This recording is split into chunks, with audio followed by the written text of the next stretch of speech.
Greetings, YouTube. It should probably not come as a surprise to some folks that there's a difference between indoctrination and knowledge.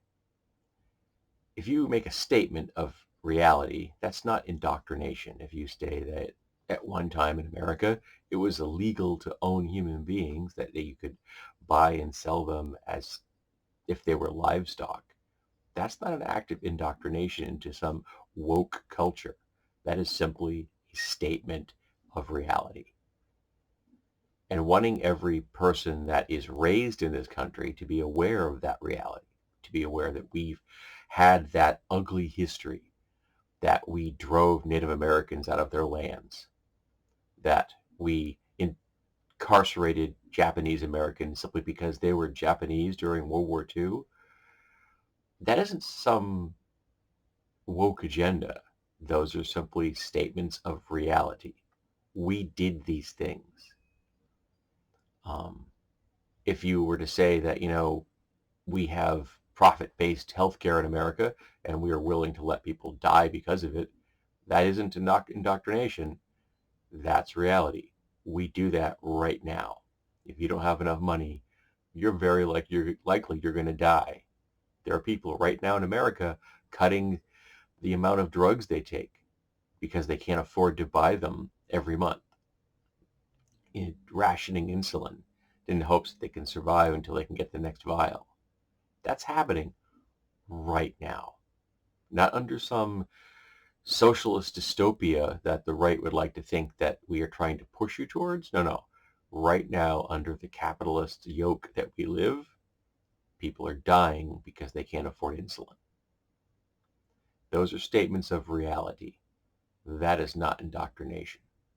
But you know what indoctrination is? Telling people that plaid people are less worthy than white people. Telling people that men are superior to women, or that Christians are better than Muslims or Jews.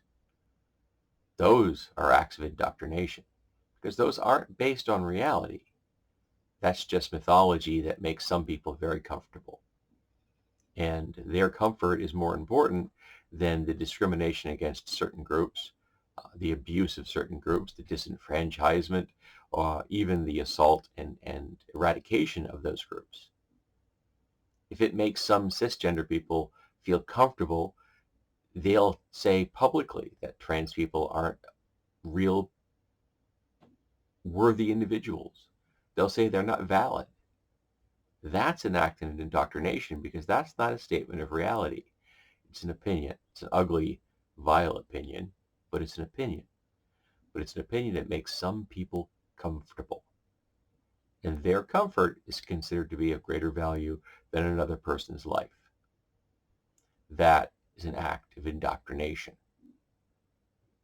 Facts are not indoctrination. If you have a firearm in your home, that firearm is far more likely to be used against someone that lives in that home through an accidental shooting, through death by suicide, or through deliberate assault by one member of the family against another member of the family. And that's reality. That's the truth. It's an ugly truth because it's terrible that these things happen to folks. And it's one that the right would like to ignore because it doesn't further their narrative, because their narrative has nothing that even passes close to the truth. Their narrative has very little bearing on reality. So when I talk about reality, facts, history, the situation that we currently find ourselves under, this capitalistic yoke, that's not indoctrination. You may say my language is loaded by saying capitalistic yoke, but it's a really apt description of what we're doing right now, isn't it? You're stuck in capitalism. It's really hard to get out of it. You didn't ask to be born into it. You didn't ask to be shackled with the responsibilities that it gives you, the grind that says that you have to earn a living, that if you don't earn enough money, that you aren't considered to be worthy enough to keep living. Yeah, that's not a healthy worldview. That's not something you asked for. It's not something I asked for. It was thrust upon us. Yes, it was. So stating those things is not indoctrination. It is just the reality we find ourselves in. But prejudice, bigotry, those things are indoctrination, and we need to eliminate them. We need to call them out for what they are. If people want to forget history, if they want to filter reality so they don't have to look at the parts they don't like, the parts that don't, align with their narrative, that's indoctrination. You're trying to customize a artisanal view of the universe. You're creating a hothouse environment that you want to raise your children in. But the world outside that hothouse is not as comfortable. And when they step out that hothouse someday, because they will when they become adults, they're going to discover that you lied to them. Now, some won't. Some will remain in that narrative forever, and they'll become the next generation of bigots. But some of those people, when they become adults, when they go off to college or they go out into the real world, will realize how you lied to them. You will realize how you spent years indoctrinating them into a narrative that doesn't exist. And all along there had been people who had been desperately trying to give them information, knowledge, and you fought tooth and claw to prevent them from having that knowledge.